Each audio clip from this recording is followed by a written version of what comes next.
Alex Higayon, makauban na to sa diretsahan sa One Mindanao ang inahan and Iron Lady of Davao City, Mayor Inday Sara Duterte. Good afternoon, Mayor Inday. May hapon, Tek, and may hapon sa ato ang mga kapuso na nagtanaw sa One Mindanao.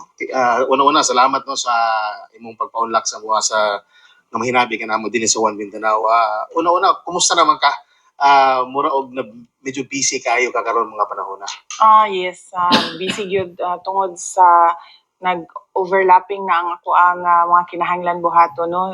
Number one, trabaho diri sa syudad sa Davao, and then number two, tabang kay President Duterte sa iyahang trabaho, and also nadungag pod ang kanang trabaho sa HNP sa hugpong ng pagbabago na regional political party na gitukod namo. Okay, talking about politics, no, may giingon man gud nga posible daw nga na ay mga changes daw, tinuod ba nga nabi mga changes sa mga desisyon, kaya ang nasayran man gud nato sa inyong mga anunsyo nga mudagan yung kapag balik pagka mayor sa Davao City. Doon na ba yung mga changes pohon basig another higher position? So far wala. As of this very moment na nag-istorya ta, wala man. My decision is to run for re-election for mayor of Davao City. Balik kompleto na po ninyong slate? Yes, so in fact nanubra gani ang amuang mga konsehal na mga candidates sa tulo ka distrito nato. If you don't mind, kano sa pod ang plano nimo na mag-file po sa imong COC? Intended na mo October 16, that's one day before the deadline sa filing of certificate of candidacy, because ginatanaw na mo basig na pa mga corrections, basig na mga mali, so na pa may one day to correct everything. Okay, mudagan daw si Vice Mayor, former Vice Mayor Paulo Duterte for Congress. Is it true? And unsa po ng imong plano? Yes, nagsulti siya na gusto siya mudagan for congressman of the 1st District. So he is our candidate sa HNP and Hugpong as congressman for the 1st District. Do you have any makita ninyo nga makalaban yung nabugat na kalaban so far? Sa kagaron, ano ba yung nakita? Wala ba? Karon, we are expecting na doon na siya kalaban, especially from sa pamilya nila Congressman Carlo Nograles, no. So mo nang amo ang ginaandaman na doon na siya kalaban. Especially daw Mayor, no, talking about Congressman Nograles, mura nag-signify siya na idro sa mudagan for Senate, no, na possibility nga he will opt, no, to run for local post. May manghugon-hugon nga Vice Mayor daw dagani niya din sa Davao City. Nakaabot na ba na sa inyo, ha? Lately wala, pero kaniadto mga 2 years ago nadungog na nako na nabalita nga dunay mga plano nga ingana si Congressman Carlo, and wala man tay problema ana because this is a democracy, so anybody can run. Pero member ba siya sa HNP? Dili siya member? Dili siya member sa HNP. Okay.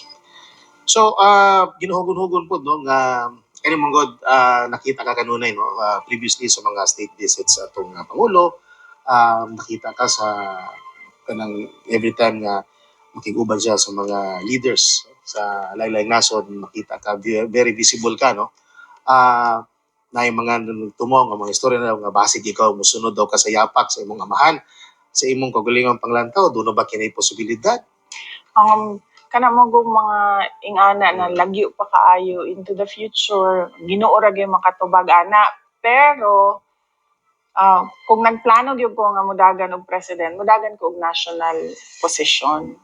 So wala gyud ko plano nga mudagan for president. Which as of now wala gyud national position. Yes, oo. Ang gusto lang gyud nako is unta makahuman ko og 3 terms as mayor of Davao City, and then katong mga tanan na ginapangsaad nato na buhaton nato ma-deliver nako and in my administration for 3 terms. Okay. Una ta mo padung dito, no, sa imong mga plano. Diretso na lang nako ni kinamtas politika. Kumusta mo ni former Speaker Alvarez? Wala mo ko problema sa iya. Actually siya na ay problema sa ako kadtong pagtukod namo sa hugpong ng pagbabago. Wala ba siya ni attempt na makikistora nimo? Adala mag-emisaryo? Wala. Kadtong mga panahon na to, wala. Wala man po lately. Okay. Wala man ko'y problema with him. Okay, nagpabili ka rin, no? Medyo init gapon ng isdutanan, may tungod kang Senator Antonio Trillanes.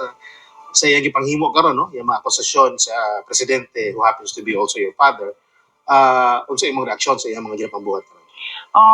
Actually, nag-comment lang ko with him once gina-mention niya ang ako ang pangalan, but lately na-notice na ako wala naman niya gina-mention ang ako ang pangalan. So I'd like to keep my comments once siya ang mauna Pero na tinuod mag-mention dito sa ako. nga, kung mudaog kag luto, tagaan mo siya.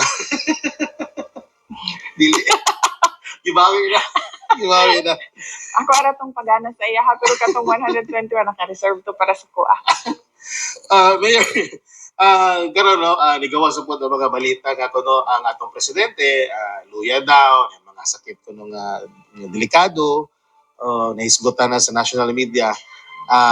Sa imong kabahin, isip anak no, sa atong Pangulo, unsa pagkailan mo siya, especially as far as his health is concerned?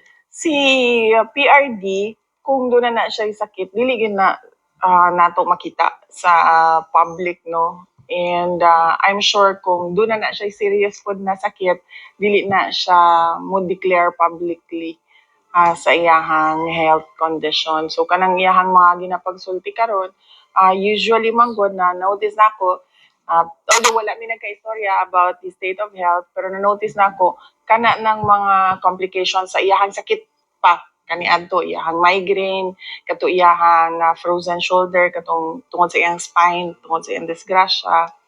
And then kanang iyahang Barrett's disease, kanang GERD niya. So mao ni siya ang mga napansin nako na gina-mention niya ng mga complications, complaints niya. So You it's the same. You mentioned something about cancer stage 3. Do you believe that? Kung stage 3 siguro, I guess naga-chemo na. So dili na magsuro or magpakita, no. So dili siguro, I do not think there is a naisakit na stage 3 cancer.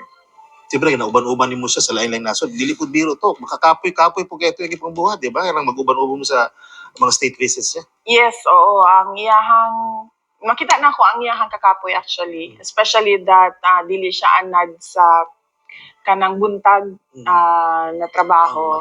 Usually hapon man na magsugod ang iyahang adlaw from 2 p.m. onwards. And of course, kanang time difference because kung mag-international travel ka, mag-change ang oras. So nakita na ko ang stress sa travel, mo to ka nakita saya. Pero sa stress sa trabaho, wala man. He was up to sa iyahang kinahanglan buhaton dito sa Israel. Katong about kay Maidas, pwede na ito matubag niyo mo? Sahan with Mayor Inday Sara Duterte. Mayor. Katong about kay Maidas, pwede na ito matubag niyo mo? About kay Maidas, nagsubmit ko og opposition sa iyahang application for Associate Justice of the Supreme Court because naamang ko siya mga gipangbuhat na wala ko ganahi, especially that na siguro wala ko kibalo kung sila ginahuna-huna, wala sila siguro naghuna-huna nga it would look bad sa iyaha, it would look bad sa ako, especially kung ma-appoint siya as Associate Justice sa Supreme Court. Dito sa imong recently SOCA, Mayor, no? Usa atong pinakauna yun mo no, sa imong gisaa dito, usa itong pinaka-priority nimo nga imong tutukan nga dapat mauna ma-implement?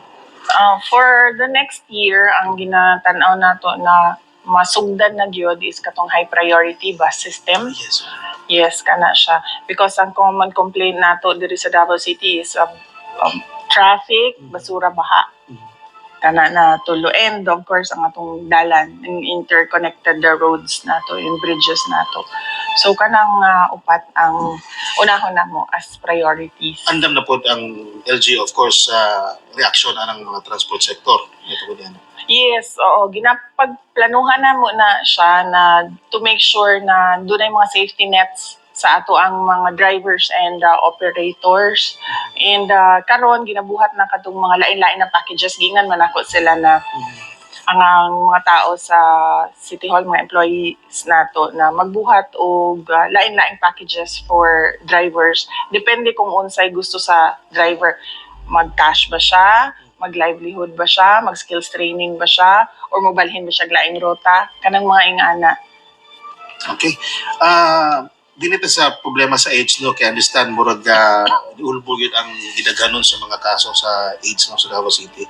Kung sa imong mga plano niya na considering sa mga cases karon. Amo among discussion with regard to sa HIV cases and AIDS cases diri sa Davao City. Alarming actually ang ato ang rates. But napansin na mo, mali siguro ang direction sa ato ang campaign. Because usually, pag kita, ang city government mag-campaign moingon lang mig have yourself tested. And then mo stop me hantod sa testing. Dili gani ma-explain sa mga tao na magpa-test ka, pag mag-positive ka, na ay tambal and na ay support system na ready para sa imo nga so that you can be a person living with HIV. So, mo to gingon ako sila, dapat i-extend na to ato ang kampanya to explaining to the people at risk sa HIV na kung magpa-test sila, na ay tambal and then na ay mga support system gikan sa city government and sa Department of Health para sa ilaha. Okay. So sa imo pagdumala Mayor, sa tanan nimo asa na ang naabot karon sa Davao?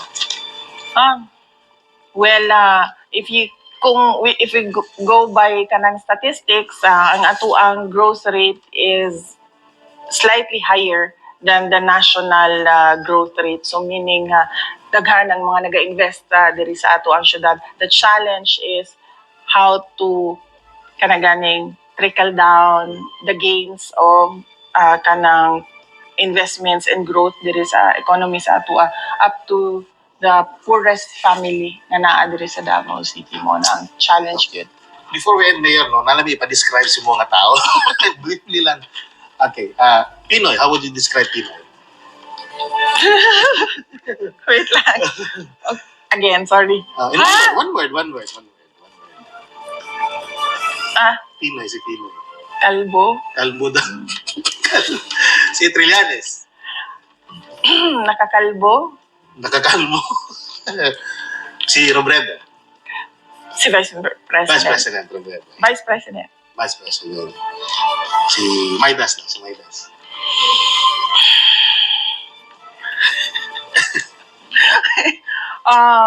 Buyagon.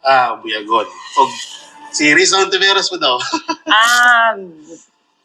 User. User. Drilon. He is kanang pleasant.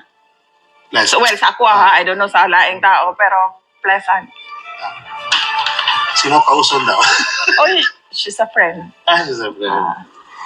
Glass, siyempre, si President Duterte. Father. Yeah. So, una matapos mga kapuso, siyempre, Mayor, invite na to once again ang atong mga viewers no, sa atong biyaheng Duterte.